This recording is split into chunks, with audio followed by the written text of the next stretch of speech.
Hello दोस्तों, नमस्कार। कैसे हैं आप लोग।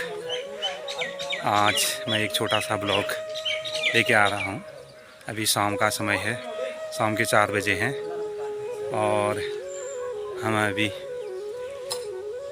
टीआरसी गंगोली हाट में आज यहाँ पे एक छोटी सी बैठक का आयोजन कर रखा है। अभी लोग धीरे धीरे पहुँच रहे हैं। इस बैठक का मुख्य उद्देश्य क्या है, यह अभी आप बैठक के माध्यम से आप लोगों को इसकी जानकारी हो जाएगी। धीरे धीरे यहाँ लोग जुटते हुए संख्या में धीरे धीरे इजाफा हो रहा है।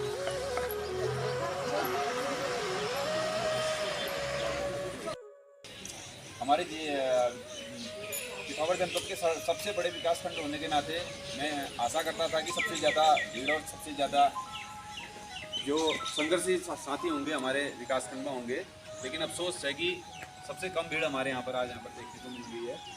जैसा कि हम सभी को विदित है कि 1 अक्टूबर को दिल्ली में एक रैली का आयोजन होना है और ये रैली एक ऐसे समय पर हो रही है कि हमारे देश और हमारे सर पर अगले वर्ष चुनाव होने हैं।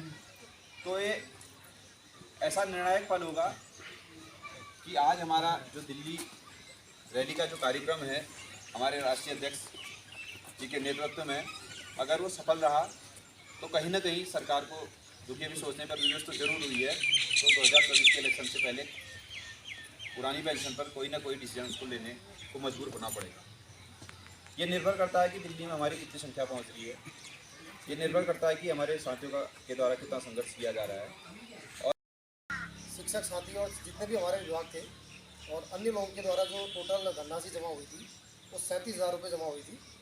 और उसके बाद कुछ और धनराशि जमा हुई, कुछ अलग अलग डेट को टोटल हमारे पास 70,000 रुपये। और फिर लगभग इधर हम पहुँच गए 25 तारीख तक हमारी जो धनराशि थी वो 76,500 रुपये थी, जिसमें से जो हमारा टोटल व्यय हुआ था जब हम हल्द्वानी रैली में गए थे, जिसमें हमारा टोपी का खर्चा था, अन्य जो गाड़ियों का खर्चा था, वो टोटल मिला के 57,000 रुपये हमने यहाँ पर जो है टोटल व्यय किए थे। और अभी जो हमारे पास जो शेष धनराशि बची हुई है, तो उसके बाद भी कुछ धनराशि हमें प्राप्त हुई, माध्यमिक शिक्षा संघ से भी प्राप्त हुई, कुछ उत्तराखंड पेयजल गंगोली हाट से प्राप्त जरूर है। मैं बनाता हूँ पेंशन, देखता हूँ आदमी की पेंशन 90,000 रुपया, 90,000 रुपये सैलरी ले रहा है, लास्ट में 3480 रुपये पेंशन मिल रही है। जनाब, आज के दिन की व्यथा है। कल इंडिया और पाकिस्तान का जंग हो गई, आपका सूचकांक कहाँ गिरेगा, आपकी निफ्टी कहाँ जाएगी, हम ये नहीं जानते। हमने 60 साल तक प्रयास किया, हम 60 साल नौकरी करेंगे। हमने तो अपना पूरा परिश्रम दिया, अपने बच्चे पढ़ाए, मैंने ऑफिस में काम किया। लास्ट में जब मुझे बच्चे पालने की नौबत आई, मुझे मिलेगी 3480 रुपया या 2480 रुपया। ये मुझ पे निर्भर नहीं है साहब, आपके निफ्टी और उस पे सूचकांक पे निर्भर है। मेरे साथी आज गंगोली हाट में जितने हैं, आंदोलन दिल्ली की बात नहीं है। मैं ये रो रहा हूँ, क्या गंगोली हाट में मेरे साथी हैं जो पुरानी पेंशन को छोड़ के नई पेंशन वाले कोई साथी नहीं है क्या? मैं सिर्फ रो रहा हूँ। हम करें 60 साल नौकरी, हमें चाहिए नहीं पेंशन। अब यार कहाँ का न्याय है, कहाँ का न्याय है? तुम जितनी बार विधायक बनो, सांसद बनो, तुम्हारी पेंशन पक्की। हम 60 साल तक रहे, हम 60 साल तक नौकरी करें, लास्ट में हमारे बच्चे भी हमें लात मारेंगे नहीं मारेंगे मैम, ये कोई दोरा नहीं है। आज के समय में ये जो कि है कि 60 में ही सबके बच्चों की शादी हो जाएगी, सब चीज हो जाएगा, हमारी तो कल कहानी और बिगड़ेगी। मैं सिर्फ निवेदन यही करना चाहता हूँ कि हमारे साथियों से यही आह्वान है, ये इसके लिए कम से कम एकजुट हुए हैं कि जब तक हम एकजुट नहीं हो, यही आप लोगों से निवेदन है मेरे साथियों कि आप यहाँ नहीं पहुँच पा रहे, आप दिल्ली क्या पहुँचोगे? या 60 साल की वो जो कहानी मैंने कही है उस पर आप ध्यान देना। मनन चिंतन करना, इतनी विनती मैं आपसे करता हूँ। सिर्फ मनन और चिंतन कर लेना कि 60 साल में तुम्हारी क्या कहानी होगी। ज़्यादा कुछ नहीं कहूँगा। धन्यवाद, नमस्कार। अब वो किसी एक की लड़ाई तो है नहीं, अब माने किसी एक की है तो फिर अकेले भी लड़ना पड़ेगा। और वो तो हमारी खुशकिस्मती है कि अच्छे लोग मिले हैं तो चलो साथ में चलो, वरना प्रयास तो करना पड़ेगा। नहीं तो इस बहरी सरकार के कान में जूत नहीं देखने वाली। हिमाचल में लागू किया था, राजस्थान में हो चुका है, लेकिन वो भी ना उस तरह से नहीं हुआ जिस तरह से पुरानी पेंशन स्कीम थी। इससे तो कभी कभी मैं सोचता हूँ क्यों ना हमें जितनी सैलरी मिलती है ना पूरी की पूरी दे दो भैया। हमें जो भी करना है, कहीं भी इन्वेस्टमेंट करना है, अपने घर में इकट्ठा कर लेंगे। हमारा पैसा हमारे पास तो रहेगा ना। हमसे पैसा छीन लिया और मनमर्जी जहाँ उसको इन्वेस्ट कर दिया। बाद में शेयर मार्केट निश्चित करेगा कि आपको कितनी पेंशन मिलेगी, अथवा नहीं भी हो सकता है। सर की बातों से मैं इत्तेफाक रखता हूँ कि माना कोई इस तरह की कहानी आ गई, शेयर मार्केट डाउन हो गया, हम भी डाउन पड़े रहेंगे और हमारा उस पैसे पर जरा सा भी अधिकार नहीं होगा। ये हम लिख के जा चुके हैं।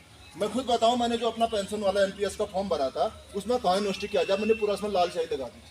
उसके बावजूद मेरा पता नहीं कहाँ कहाँ डाला, मुझे नहीं पता। वो जो सरकार का कंट्रीब्यूशन होता है, मुझे नहीं पता मेरा कंट्रीब्यूशन, सरकार का कंट्रीब्यूशन, सरकार उसको कहाँ इन्वेस्ट कर रही है। आप में से किसी को पता हो तो मुझे बताइएगा। किसी को है पता? जो आपका कंट्रीब्यूशन है, सरकार का कंट्रीब्यूशन है, आपके पीछे वो सब पैसा कहाँ क्या बोलते हैं जाया किया जा रहा है या लगाया जा रहा है, आपको उसकी जरा सी जानकारी नहीं है। बेहतर तो ये होता है ना भैया, जितना भी जिसको मिल रहा है उसको दे दो, हाथ में मर्जी कुछ भी करे। गोल्ड में क्या बोलते हैं डाले, जमीन में डाले, बिल्डिंग में डाले, कहीं भी डाले यार, अगले अपने घर में 2000 राजकीय इंटरव्यू कुमार के में कार्यरत हूँ। जैसे कि पुरानी पेंशन के लिए हम लोग यहाँ पर इकट्ठा हुए हैं, कहीं ना कहीं पुरानी पेंशन हमारे मतलब कहते हैं ना कि नाम करना है, तब जाके दिल्ली में धावा बोलना है। अगर गंगोली हाट में 10,000 कर्मचारी हैं तो कम से कम 2,000 कर्मचारी तो वहाँ पर प्रतिभाग करें। 10 के 10,000 मैं मानता हूँ कि नहीं कर सकते हैं, लेकिन 2,000 लोग तो प्रतिभाग करें। क्यों नहीं कर पा रहे हैं? इसका कारण क्या है? क्योंकि उनका कहना है कि मेरे जाके क्या होगा। अब ऐसा वही है कई साथियों का मैं बीच में हल्द्वानी नैनीताल के अधिवेशन में गया था और वहाँ पर मैंने बात करी एक मैडम से। मैं भी एक्चुअल में मंडली संयुक्त मंत्री के लिए दावेदारी कर रहा हूँ, तो मैं उनसे बात करा तो उन्होंने बोला कि सबसे पहले हमारी पुरानी पेंशन ला दो। मैंने मैडम पुरानी पेंशन केवल हेमचंद परगाई नहीं लाएगा। आप कितने अभी तक का धरनों में गए मुझे ये बताइए? सर नहीं गए। मैं तो ये हेमचंद परगाई की जिम्मेदारी थोड़ी है कि आपकी पुरानी पेंशन मैं लाऊंगा। मैंने पुरानी पेंशन के लिए सबसे पहले वहाँ पर जाके संगठित होना पड़ेगा और संगठित होने के बाद या जब वहाँ पर संख्या बल देखा जाएगा तब जाकर सरकार पर प्रभाव पड़ेगा। वो 10 प्रकरण को 2 साल लगे। 2 साल क्यों लगे? प्रकरण में साफ बोल दिया कि जिस ट्रेजे से वेतन निकला हुआ है उस ट्रेजे से हस्ताक्षर करा के लाइए NPS पासबुक। कैसे करवाओगे भाई? 6 ट्रेजरी में आपने साइन करवाने जाना है पहले, उसके बाद यहाँ से देहरादून आपने फाइल भेजी है, देहरादून से 6 महीने बाद फाइल यहाँ आनी है, उसके बाद आपने यहाँ से फिर उस फाइल में बना के फिर यहाँ से साइन कराना है, फिर आपने डिस्ट्रिक्ट भेजनी है, फिर भी पेमेंट नहीं होगा। फिर आप CRA के पास जाएंगे, CRA वहाँ से पेमेंट करके भेजेगा और उसके बाद आपको पेंशन लगेगी 3437 रुपये। मैं बता रहा हूँ, हो सके तो मैं आपको मैसेज दिखा दूंगा अलेक्स सिंह डोभाल जी का। लेक्चरर मैं कह रहा हूँ 98,000 रुपये सैलरी थी लास्ट टाइम उनकी। जो LPC थी उनमें 98,000 रुपये सैलरी थी और उनकी पेंशन लगी 3437 रुपये। क्या दवाई का खर्चा चल रहा होगा? नहीं चल रहा है आदमी। चलिए पेंशन को भी हटा देते हैं। पेंशन भी चलिए हमारा 60 साल की बात है। क्या अभी हमारा NPS, आप NPS से पैसा निकाल पा रहे हैं? आप लिमिट बना के बैठे हैं यहाँ पर। क्या अपनी सुख सुविधाओं के लिए आप अपने GPF से पैसा निकाल पा रहे हैं? मैं दुर्भाग्य ही कहूँगा, वो है उससे बड़ा दुर्भाग्य गंगोली हाट में है मुझे लग रहा है। एक चीज लगी ना साथ में शायद कुछ लोग बुरा भी माना और मुझे कोई फर्क नहीं पड़ा। व्यक्तिगत रूप से मैं लगभग जितने लोग जानते हैं मुझे किसी से कोई फर्क नहीं पड़ता। मैं जो साफ बात कहता हूँ प्राथमिक मैं किसी शिक्षक संघ की बात नहीं कर रहा हूँ। मैं प्राथमिक के अध्यापकों का सबसे पहले शुक्रिया अदा करता हूँ, सीधी सी बात।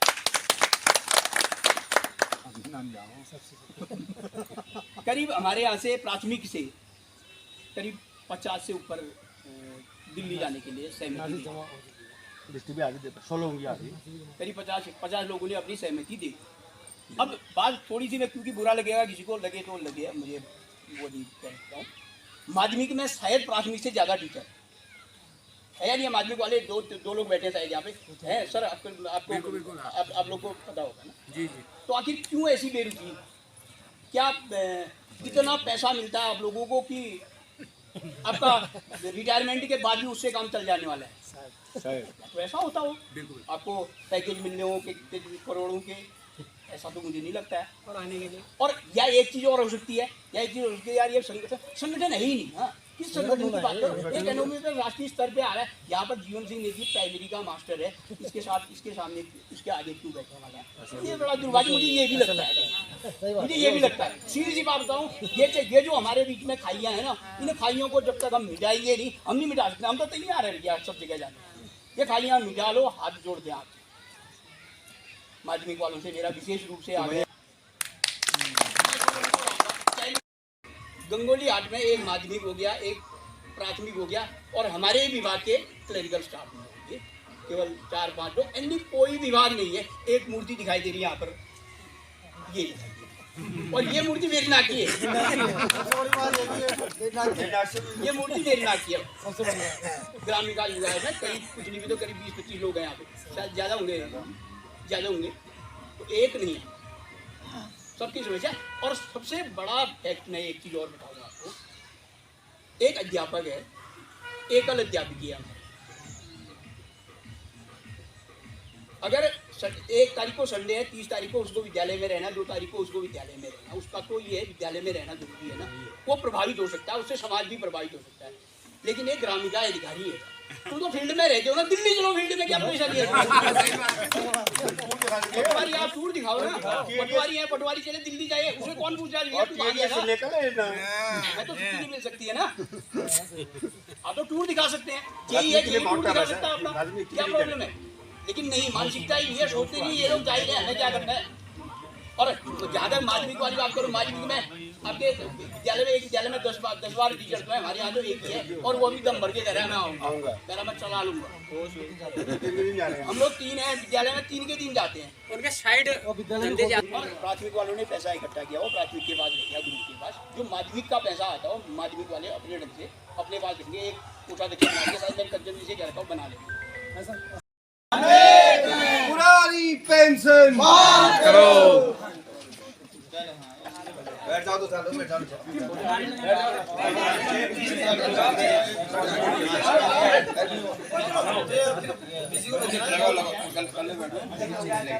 आज दो पुरानी पेंशन बहाल करो, बहाल करो, पुरानी पेंशन बहाल करो। रुको, आप फोटो ले